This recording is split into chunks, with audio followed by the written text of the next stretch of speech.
As the Red Army closed in on Berlin in the final days of 1945, something enormous appeared on the battlefield. Soviet engineers mounted colossal anti-aircraft guns, both 37mm and 85mm, onto the heavy IS-2 and the emerging IS-3 hulls. The goal was bold and urgent: create an armored AA platform that could sweep low-flying German aircraft while blasting defenders hidden across the upper floors of the ruined city. On paper, it promised a multi-purpose breakthrough. In reality, the weapon was unstable, difficult to control, and consumed ammunition at a startling rate. These towering hybrids rolled toward Berlin for only a handful of trials before the war ended, leaving behind one of the strangest and most short-lived experiments of the entire conflict. The air around the Soviet Forward Command near the Oder River feels heavy with smoke and cold moisture. It is the final stretch toward Berlin in the spring of 1945, and every officer understands that the last battle of the war will not resemble the open plains they crossed earlier. The city ahead rises in broken terraces of stone, steel, and shattered concrete. Many buildings still stand tall enough to hide enemy fire on upper floors. Small arms and machine guns have already proven that even a single group of determined defenders can delay entire regiments when the fight takes place inside dense city blocks. The Soviet commanders study the city layout and feel a growing need for something that can reach upward instead of outward. In this atmosphere of urgency, planners and engineers gather in a small operations shed near a row of fuel drums and spare tank tracks. Drawings cover the table. The idea is simple when explained on paper. An anti-aircraft gun can look high into the sky, so perhaps it can also aim into the upper levels of buildings. If a tank could carry such a gun, then one armored vehicle might clear aircraft and elevated threats at the same time. It becomes a concept that feels bold, but strangely practical when someone imagines the streets of Berlin filled with sudden fire from windows and rooftops. The available anti-aircraft weapons already exist in Soviet arsenals. The 37mm gun is lighter, easier to mount, and quick to load, while the 85mm weapon offers far greater destructive force but also far stronger recoil. The heavy tank chassis of the IS series seems like the only platform capable of carrying something so large. Commanders think about the IS-2 and the newer, still evolving IS-3. These machines bring strong armor and powerful engines, and they represent the most durable vehicles that the Red Army has at this stage of the war. You can picture the initial reaction of the crews who hear that their tanks may soon carry guns almost as tall as a man. Confusion mixes with curiosity because the war is ending, but the fighting is about to reach its most violent point. As the idea grows, tension spreads through the planning rooms. The city of Berlin draws closer each day, and German forces still launch low-flying aircraft in desperate attempts to slow the Soviet advance. Infantry units often struggle to deal with these fleeting attacks. Commanders imagine a tank that could sweep these aircraft from the sky with bursts of fire while still pushing forward with ground forces. The dual-purpose nature of the concept becomes the main attraction, yet no one can ignore the risks. Mounting a large anti-aircraft gun on a tank hull means altering balance, changing weight distribution, and exposing the crew to open firing positions that might not shield them from urban threats. The engineers work through these issues using simple calculations done while the ground shakes from artillery in the distance. The IS hull is strong enough to handle weight, but stability might be the greater problem. When an 85mm gun fires, the recoil can throw off the aim and strain the mounting frame. The tank suspension will feel the impact through every wheel and track segment. If the gun moves too freely, the vehicle might rock uncontrollably. If the gun is fixed too tightly, the turret or mounting cradle might crack under pressure. The designers attempt to create a hybrid structure that supports the weapon while allowing limited movement. They produce sketches that show a strange silhouette, something taller and more narrow than a normal turret, almost like a small fortress bolted to the tank's spine. In the rush of preparation, materials arrive from scattered depots, welders, heat steel plates, until the evening sky glows orange inside the workshop. Sparks fall across unfinished hulls.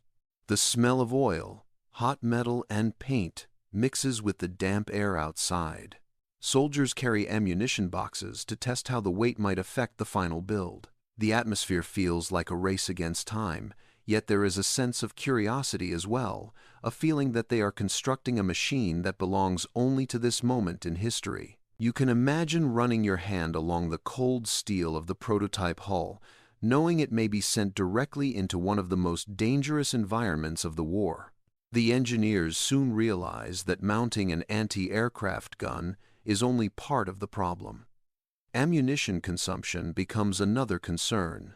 The 37mm gun fires rapidly, which means the tank will need huge amounts of shells in order to stay useful during long fights.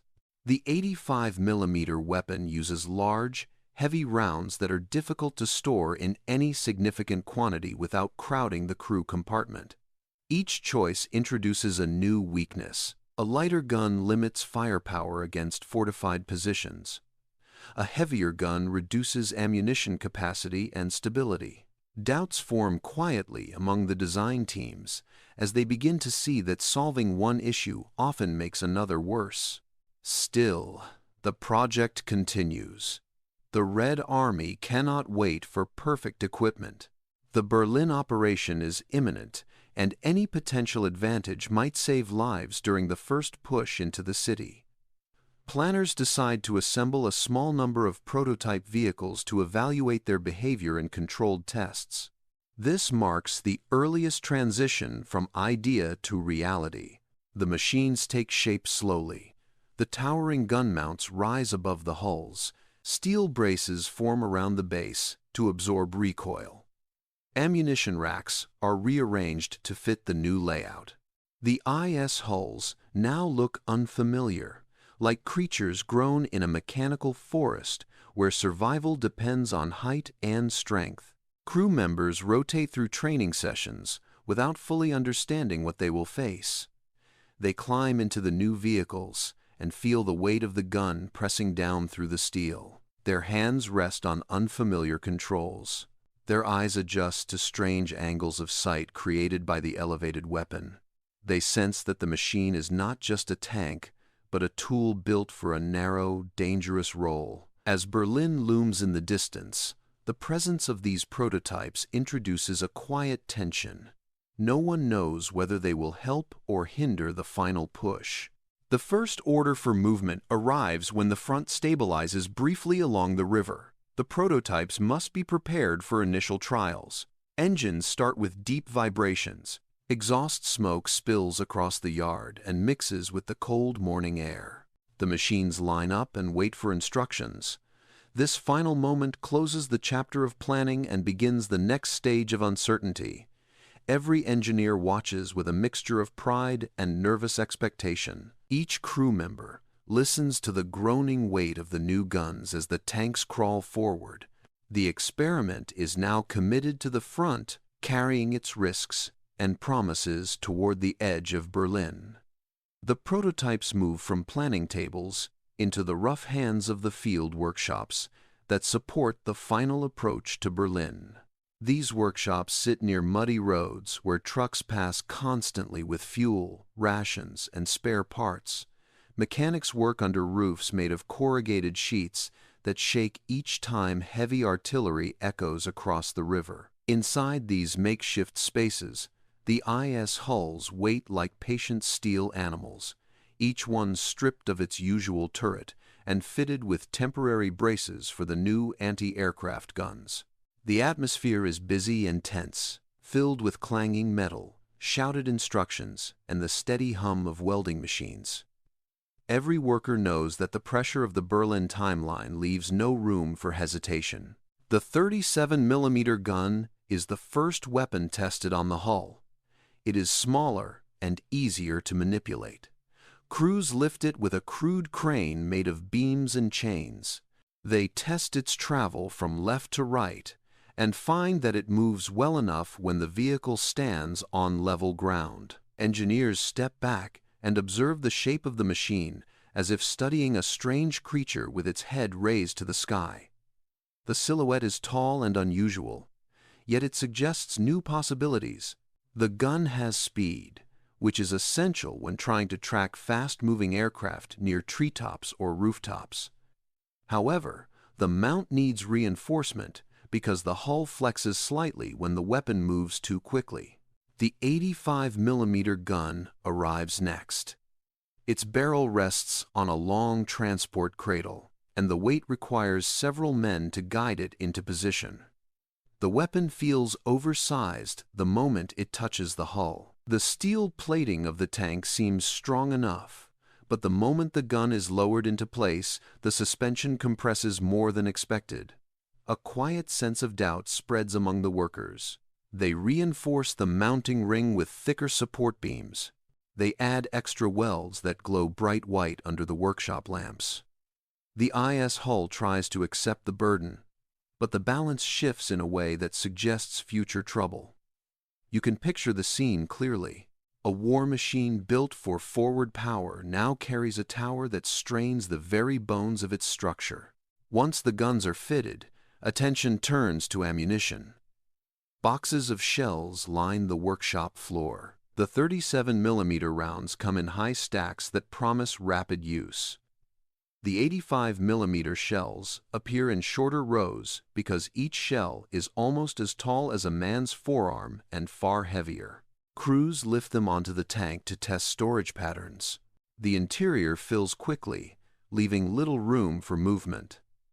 Even with rearranged racks, the vehicle holds only a limited number of the larger shells. This becomes a major concern because a weapon with such power might only manage a few bursts before running dry. The tension builds quietly as commanders realize that the gun might impress on paper, but struggle to stay active in a prolonged fight. Every modification leads to another adjustment. The recoil system requires new shock absorbers. The gun shields need custom fitting because the elevated weapon exposes the crew to threats coming from higher angles. Engineers develop a partial protective collar made of thick steel plates. When fitted, it gives the tank a stout, heavy appearance that hides the fragility of the internal balance. The smell of burned paint and hot metal fills the air as welders shape the armor to match the curvature of the gun mounts. Many of these workers know that there will be no second attempt. This is an experiment that must succeed on its first real contact with battle, or it will be abandoned without ceremony. The growing machines soon attract the attention of passing tank crews. These men fought through the Vistula, crossed the Oder, and endured months of bitter combat. They look at the oversized weapons with curiosity and concern. The concept feels bold but unpredictable. Each vehicle stands higher than a normal IS tank, which means it will be easier for German gunners to spot. The open or semi-open gun platforms expose the crew. The recoil might shake the machine so violently that accuracy becomes unreliable. The doubts remain unspoken, yet everyone feels them settle into the workshop like dust. Test preparations continue through long nights. The engineers push the machines out of the workshops onto open ground. The mud grips the tracks and forces the vehicles to struggle forward with heavy groans. Each tank carries the smell of new welding and untested steel. Mechanics follow on foot, checking for unusual sway or shifting weight. When the sun rises, the sky glows faintly through drifting smoke, casting long shadows on the ground. The prototypes line up for calibration. Crews climb aboard, adjusting sights and checking elevation controls. The gun barrels tilt upward, cutting through the early morning haze. The first engine runs shake the mounts, The tanks move slowly to test how the guns behave during motion. Vibrations travel through the frames, loosening small bolts and revealing the need for further tightening. The 85mm gun sways noticeably when the tank crawls over uneven ground. Engineers take notes on small sheets of paper that flap in the wind. Their expressions reveal the strain of trying to solve problems faster than new ones appear. Despite imperfections, the commanders give approval for limited trials. Time is running out, and the front demands action. The prototypes are now real machines, not sketches or ideas. They have weight, sound, and presence. They cast long shadows across the field and challenge the crews to handle them with caution. The tension grows because no one knows whether these armored anti-aircraft giants will help break through the outer line of Berlin or fail under the pressure of real combat. The prototypes reach the forward assembly area along the Oder River in early April of 1945. The air feels cold and heavy, carrying smoke from distant artillery that never seems to stop. The ground is churned by countless tank tracks, creating deep grooves filled with rainwater and oil. The modified IS hulls look out of place among the regular armored formations. Their tall guns rise above the other vehicles like towers. Soldiers passing by glance at them with mixed curiosity and disbelief, as if unsure whether these machines belong on a battlefield or in a test yard far from the front. The atmosphere surrounding the prototypes feels tense because no one knows how they will behave under real pressure. The first trial happens in a clearing near the riverbank. The area is surrounded by bare trees shattered by months of fighting. As the prototypes position themselves, crews prepare the mechanisms with slow and careful movements. They wipe dust from the sights, check the elevation gears, and ensure the mounting collars hold firm. The 37mm gun moves smoothly at first, shifting from low angles to high arcs with surprising ease. The tank hull beneath it shakes slightly, but nothing seems too alarming. The light weapon gives the crews a small sense of confidence. They test the rotation again and again, trying to understand how the gun responds when the tank stands unevenly on soft ground. The 85mm gun behaves much differently. Its length makes it feel front-heavy. When the barrel rises, the tank leans ever so slightly to one side, showing a very real issue with balance. The recoil test is the most important part. The commanders choose a safe target area marked with scorched debris and the remains of old wooden frames. The tank braces itself, with its tracks pressed deeply into the mud. The gun crew loads a single shell. You can imagine sitting inside the steel hull, feeling the entire structure tense as if preparing for a blow. The shot breaks the air with a deep crack that feels almost physical. The recoil pushes through the mounting frame and into the hull. The tank rocks backward, mud splashing around it. For a moment, the gun dips lower than expected, and the crew struggles to stabilize it. Engineers rush forward to inspect the support braces. They find no major damage, but note that several bolts have shifted slightly from the force. The trial reveals the truth everyone feared. The 85mm gun carries immense power, enough to test the limits of the IS chassis even when the vehicle stands on stable earth. In a city filled with rubble and broken pavement, the results might become even more unpredictable. More tests follow throughout the day. The prototypes fire at different angles, trying to simulate real combat conditions. The 37mm gun performs better when fired rapidly, but its light rounds scatter dust and debris rather than delivering the overwhelming force needed to break fortified upper floors.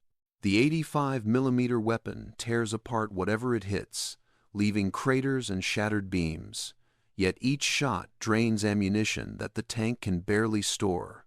The crews feel the strain of managing heavy shells in cramped compartments. Their movements become slower as fatigue sets in. As the trials continue, German aircraft occasionally pass overhead. These are not the massive wings of earlier years, but smaller, desperate attempts to harass Soviet positions. The presence of aircraft creates an opportunity to test the guns in their intended anti-aircraft role. The 37mm crew reacts quickly, raising the barrel and tracking the aircraft through the tree gaps.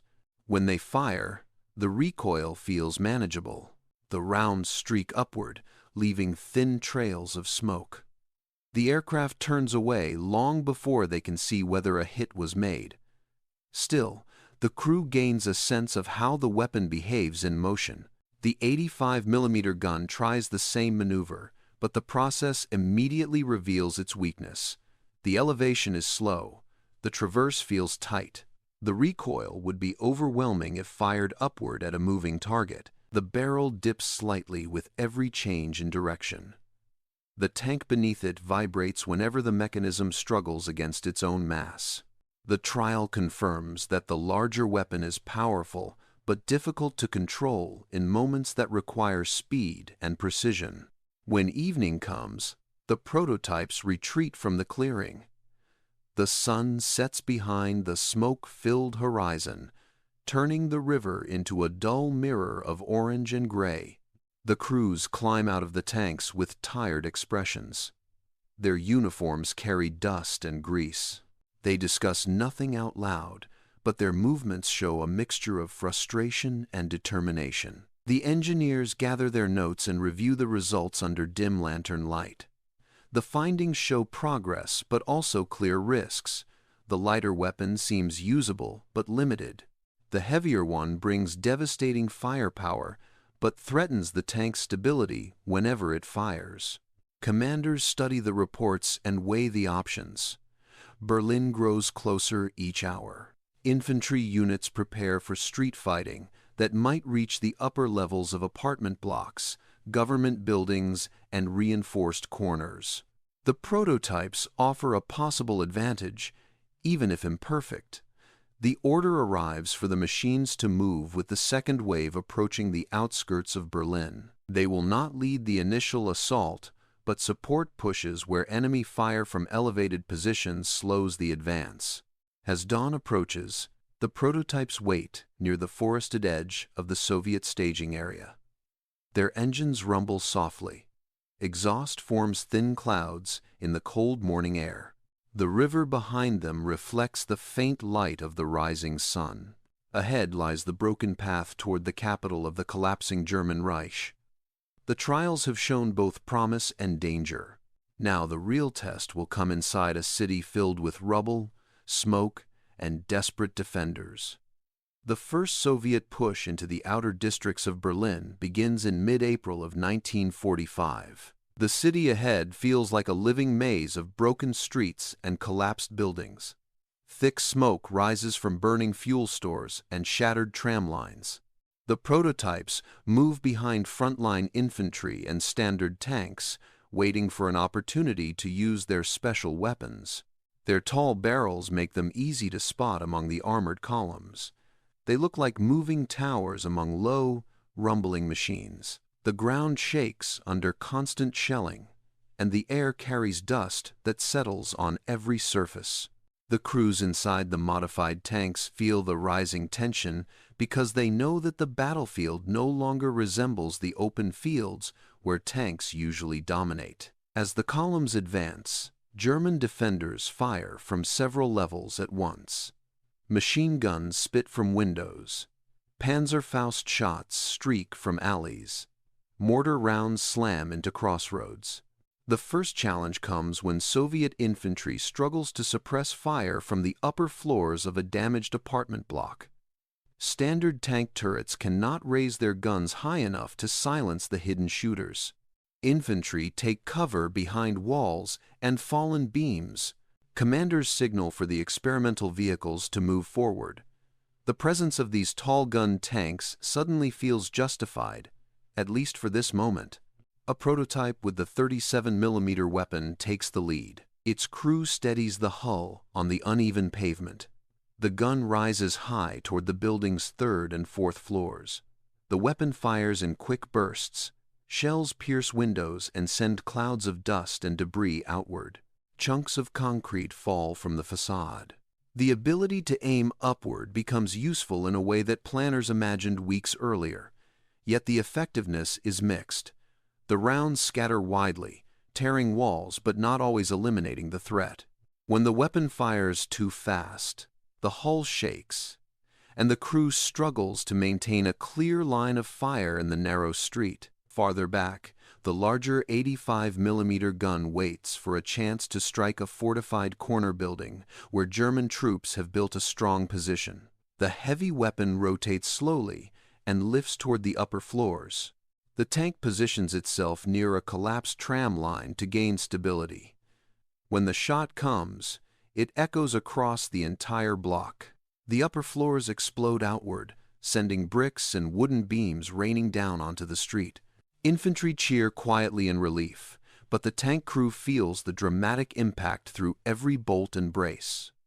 The recoil pushes the heavy IS hull backward over broken stones. The crew must reposition before a second shot can be fired. The effect is powerful, but difficult to manage in the tight city terrain. As the day continues, the prototypes struggle with obstacles that no workshop test could fully simulate. The streets narrow into corridors filled with rubble.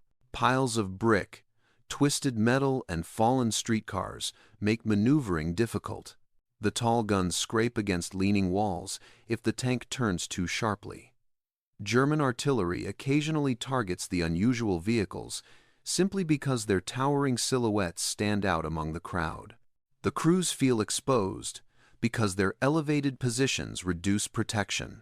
Every impact near the gun mount sends vibrations through the open or semi-open structure. Dust fills the commander's view.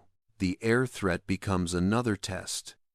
Small groups of German aircraft appear low over the rooftops, trying to strike supply routes and troop clusters. A 37mm prototype attempts to track one of these fast-moving planes. The barrel rises quickly and follows the aircraft for a brief moment before the streets block the view.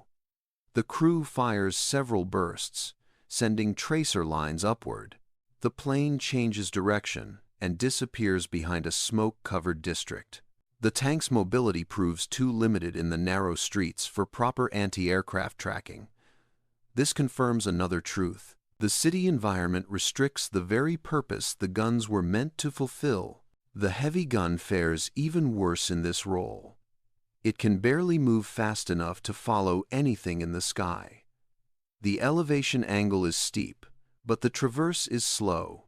The gun platform was not designed to swing freely in confined areas. When the crew tries to adjust, the long barrel hits the corner of a ruined building. They reverse slowly, aware that another mistake might damage the mount. The 85mm suddenly feels more suited to breaking fixed positions than chasing fast targets.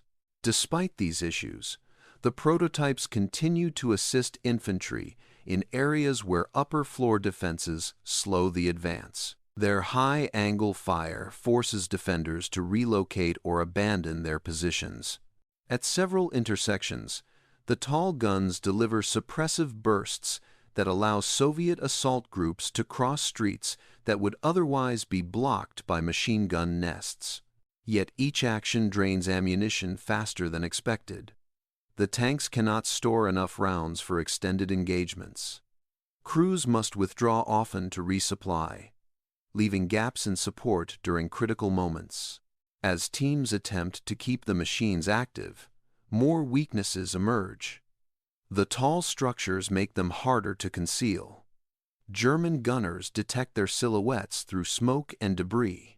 Mortar fire sometimes lands dangerously close to them. The open nature of the mounts exposes crews to falling rubble and small arms fire. The stress inside the vehicles grows with every hour of fighting. You can imagine how the crew members move with caution, trying to maintain balance on a platform that tilts with every bump in the road.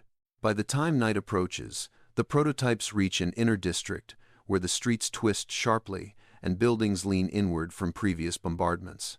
The The tanks feel trapped between walls that press closer with each turn. They must move slowly to avoid hitting anything.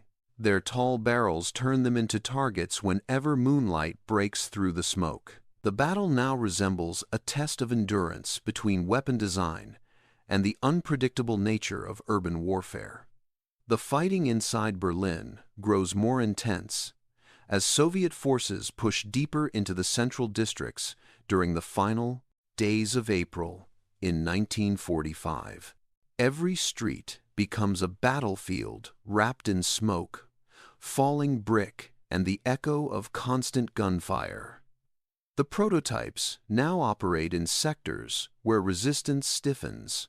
Their strange shapes stand tall among shattered buildings, making them look like armored towers forced into a world designed for smaller machines. The crews understand that their role is changing from experimental support to active participation in one of the most violent urban battles of the war. The tension rises with every new order that pushes them closer to the city's heart. A 37mm prototype is among the first to face a violent test in this stage of the fighting. Soviet infantry attempting to cross a boulevard come under fire from rooftops and high windows of a wide administrative building. Standard tanks cannot aim high enough, and artillery risks damaging friendly units. The prototype moves forward, tracks grinding over fallen lamps and broken stones. Its barrel rises toward the roofline. Burst after burst tears through the upper floors, sending dust clouds rolling outward. For a moment, the weapon feels perfectly suited to the job. The ability to hit targets far above ground level helps the infantry gain ground. Yet the rapid fire drains ammunition at a surprising rate. After several minutes of action, the crew must stop to restock shells, leaving the front line briefly exposed. This constant need for resupply becomes a major weakness. The 85mm prototype faces its own challenge in a nearby district where German defenders hold a strong barricade built from rubble pushed across an entire street. Snipers fire from the third and fourth floors, and machine guns block every attempt to advance. The heavy prototype moves into position, its hull scraping against scattered bricks. The gun rises slowly toward the upper windows. When it fires, the entire building shakes. A huge blast erupts from the facade, and wooden beams fall like broken bones into the street. The destructive force of the round clears the defensive nest almost instantly. The infantry gain a breakthrough, but the cost to the machine becomes clear as well. The recoil forces the hull back into a crater formed earlier by artillery.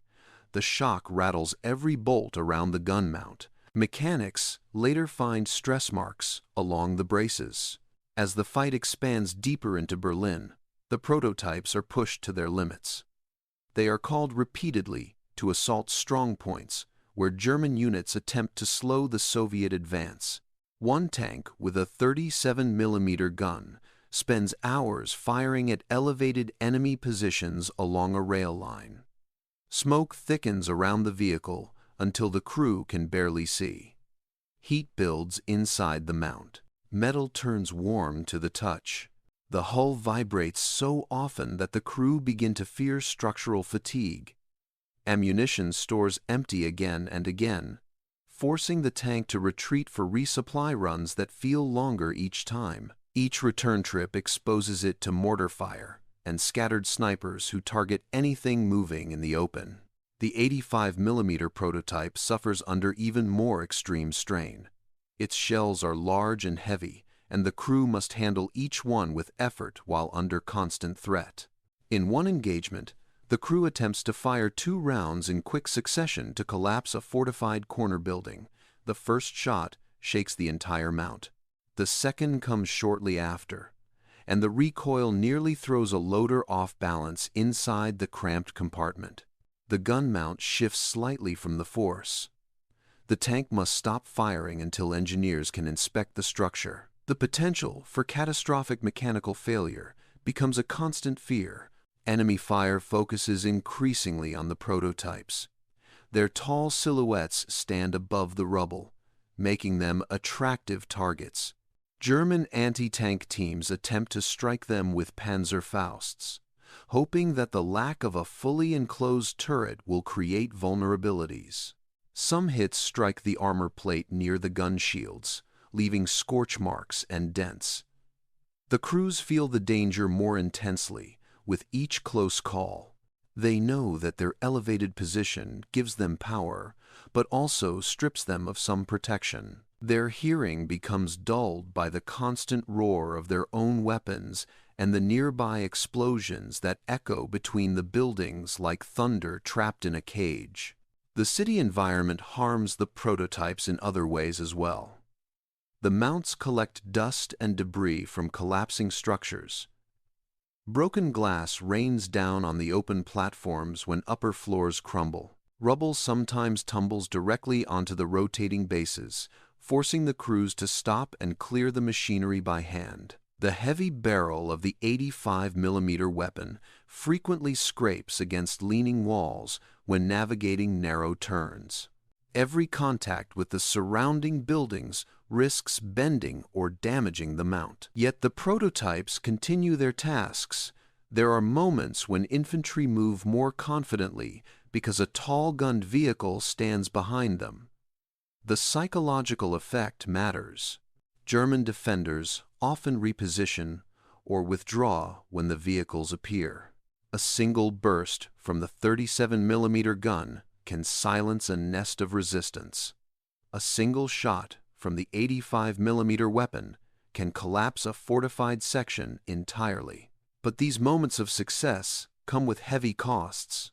The ammunition burden grows, mechanical stress intensifies, and the crews grow increasingly exhausted. By the final days of April, the prototypes show signs of physical exhaustion, much like the soldiers around them. Weld joints loosen. Recoil dampers struggle under repeated stress. Ammunition supply becomes thin as the city's inner districts swallow every resource. The vehicles begin to spend more time being repaired than firing. Their brief period of usefulness fades against the backdrop of a collapsing German defense and the overwhelming momentum of Soviet forces. Berlin, in the first days of May in 1945, feels like a collapsing world. Fires burn without control. Streets are filled with broken stones, crushed vehicles, and layers of dust that cling to every surface.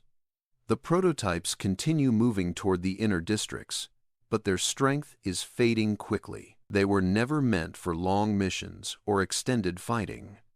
Their tall guns rise like exhausted towers above the ruins. The crews inside them feel the pressure of every hour. The city's last defenders fight with desperation, and every street forces the tanks to slow down and climb over debris that threatens to damage their fragile mounts. One 37mm prototype reaches a central plaza where German troops have built makeshift barricades from overturned carts and collapsed walls. The crew attempts to fire upward into a government building where machine gun nests remain active. The bursts scatter stone fragments, but the rhythm is slowed by mechanical wear. The mount rattles with each shot. Several supports show visible strain. When the tank tries to adjust its angle, the elevation gear sticks for a moment before grinding forward. This small hesitation makes the crew understand that the structure is reaching the end of its reliability. They continue firing because the infantry needs support, but every burst feels like a small risk of mechanical failure. The 85mm prototype faces its final challenge near a sector filled with abandoned vehicles and fallen railway poles. The streets here twist tightly around old stone buildings. The tank attempts to turn into a narrow lane but must stop when the barrel strikes a leaning wall. The gun mount cannot rotate freely without hitting something. The crew attempts to reverse, but the rubble under the tracks shifts suddenly, tilting the hull. The heavy gun pulls the tank further off balance. The vehicle stabilizes after a moment, but it becomes clear that operating such a large weapon in this environment is becoming impossible. Despite these difficulties, the prototypes still managed to support infantry in small but important ways. A few well-aimed shots clear upper-level resistance in the final blocks, leading to the government quarter. Soviet soldiers advance under the echo of the tall guns, feeling a small sense of security from their presence. The unusual machines, despite all their flaws, still show moments of usefulness. Yet their time is nearly over. Ammunition reserves for the 37mm weapon run dangerously low. The shells for the 85mm gun are even fewer, because resupply routes cannot keep up with the consumption and the chaos inside the city.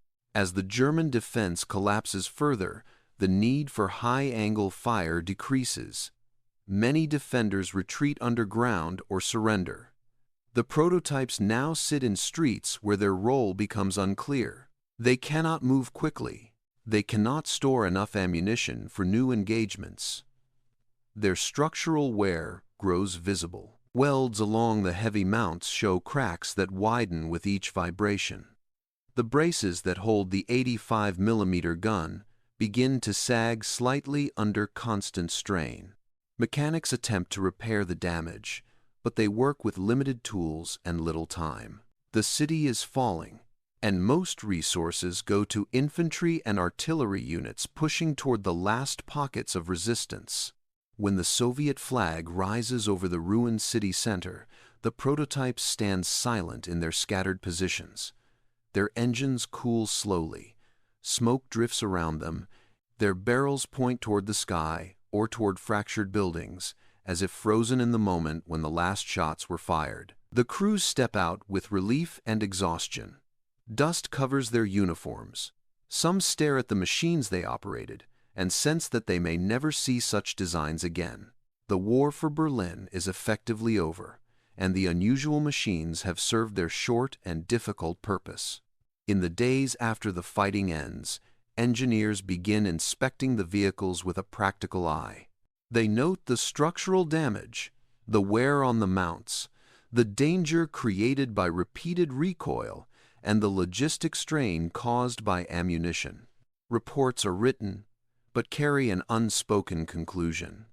These machines arrived too late and were too unstable for continued development. They were emergency creations built for a specific moment. With the war ending, no commander sees a reason to continue refining them. The prototypes become symbols of the final desperation and innovation of 1945. Some of the vehicles are towed out of the city for evaluation, but others are abandoned entirely. They sit among piles of rubble until recovery teams collect them for scrap. Their tall mounts are cut apart, their guns are removed and stored separately. Within weeks, almost no trace remains of their presence on the battlefield. Photographs taken by soldiers show only fragments of these machines, giving future historians hints but not certainty about how many were built or how extensively they fought. Their story becomes a mixture of fact, rumor, and scattered memory. The crews who operated them return to their units or prepare for demobilization. None carry lasting attachment to the machines. They remember the strain of firing them, the difficulty of maneuvering them through rubble, and the risk of mechanical failure with every shot. They also remember moments when these strange vehicles helped break through hardened positions. Those memories remain personal, carried quietly as the war in Europe comes to an end. With peace settling slowly over Berlin, the prototypes pass into silence. Their existence becomes a small footnote in a vast conflict. They were born from urgency and disappeared as quickly as they appeared. Their final legacy is not measured by long service or battlefield dominance, but by the unique glimpse they give into the improvisation and desperation of the war's last days. The towering guns that once shook entire streets now survive only in fragmented reports and faint recollections. The machines fade into history, leaving behind only the echo of the moment when the Soviet Union attempted to create an armored anti-aircraft giant for the brutal fight inside Berlin.